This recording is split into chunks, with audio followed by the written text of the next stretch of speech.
Hadis itu diartikan sebagai perkataan dan perbuatan dari Nabi Muhammad SAW. Hadis itu kan banyak macamnya ya, seperti hadis qauliyah. Hadis qauliyah itu adalah segala sandaran yang disandarkan kepada Nabi Muhammad berupa perkataan dan ucapan. Sedangkan hadis fiqhiyah yaitu segala yang disandarkan kepada Nabi Muhammad berupa perbuatan yang sampai kepada kita. Terus hadis taqlidiyah itu adalah segala hadis yang berupa ketetapan dari Nabi Muhammad. Sedangkan hadis amaliyah adalah hadis yang berupa hasrat Nabi Muhammad yang belum terrealisasikan. Oh iya, aku juga pernah dengar loh kalau hadis itu ada hadis sahih dan hadis dhaif. Kalau hadis sahih itu adalah hadis sehat, hak dan kuat dan hadis yang bersambung. Kalau hadis dhaif adalah hadis yang lemah atau tidak terkumpul padanya sifat hadis sahih dan hasan. Ya, itu hadis berdasarkan riwayat perawi. Oh ya, jadi kalau makan berdiri tadi termasuk hadis sahih atau hadis dhaif? Kalau permasalahan itu nanti aku jelasin lagi ya. Sekarang kita jelasin dulu, soalnya hadis itu terlalu banyak unsur-unsurnya. Jadi dalam hadis itu harus dipenuhi baru bisa dikatakan hadis sahih atau dhaif. Unsur di dalam hadis itu ada 3, yaitu sanad, matan, dan perawi. Oh ya, kata kamu tadi di unsur tadi ada kata perawi. Ya, aku pernah dengar loh kalau hadis itu berdasarkan perawi. Yang pertama hadis mutawatir, yaitu hadis yang diriwayatkan oleh orang banyak yang mencapai maksimal di seluruh tingkatan sanad dan menurut tradisi mustahil mereka berdusta.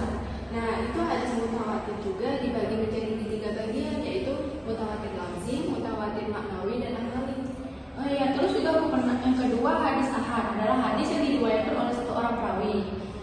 Dan yang ketiga hadis gharib adalah hadis yang diriwayatkan oleh seorang rawi yang menyendiri dalam meriwayatkan selain menyendiri orangnya, yakni tidak ada orang yang meriwayatkan selain rawi itu sendiri.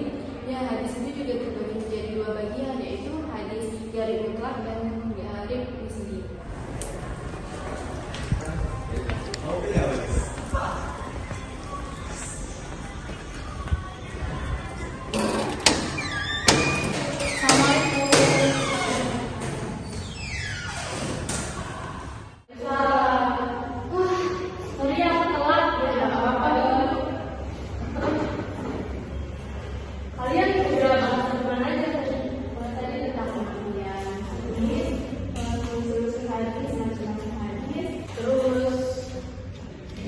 Berdasarkan kualitas perawi.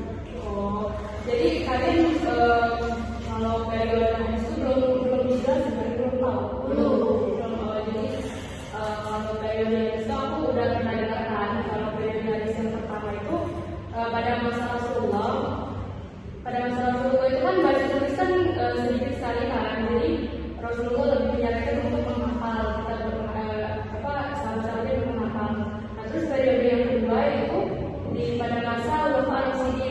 Jadi pada masa itu Abu Bakar dan Umar itu periwayatnya terbatas, terus penulisan juga terbatas, jadi belum dilakukan secara resmi, jadi belum ibaratnya belum dibuka gitu kan.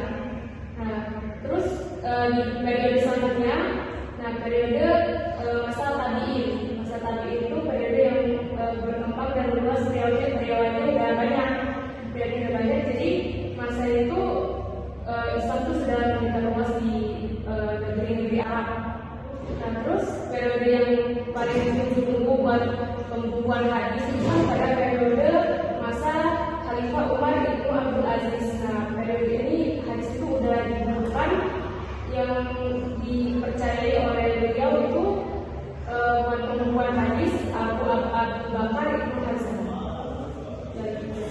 Terus ini kan hadis itu sebagai simbol kedua dari Al-Quran kan, itu aku nggak tahu tuh apa fungsi hadis itu gimana ya.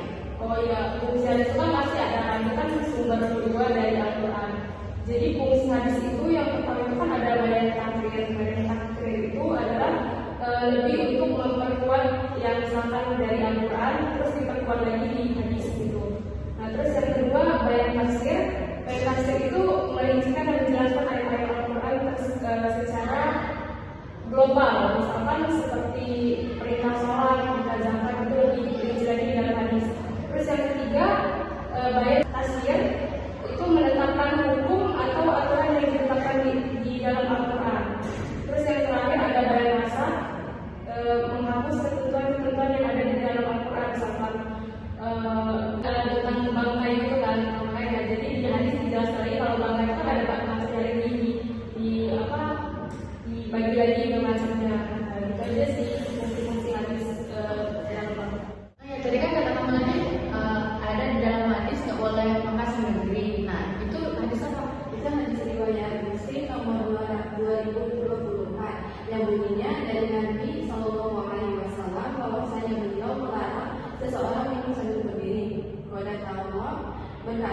bahwa mereka kalau itu bertanya pada Anas, bagaimana dengan makan sambil berdiri? Anas menjawab itu lebih parah dan lebih jelek. Jadi itu termasuk hadis apa? Itu termasuk hadis sahih, soalnya kan memenuhi syarat-syarat dari usul-usul hadis. Terima kasih ya Maria atas ilmunya. Jadi saya bisa menyimpulkan kalau makan sambil berdiri itu tidak boleh, dan dalam hadis tersebut yang tadi Anda jelaskan, karena makan sambil berdiri itu lebih parah daripada minum. Assalamualaikum warahmatullahi wabarakatuh. Perkenalkan, kami dari kelompok 2 yang beranggotakan 3 orang. Yang pertama yaitu saya sendiri, Siti Robiatul Fatimah, dan rekan saya Marsada Rahma Mariska dan rekan saya. Di sini kami menjelaskan mengenai hadis, pembagian hadis dan kedudukan hadis sebagai sumber hukum Islam.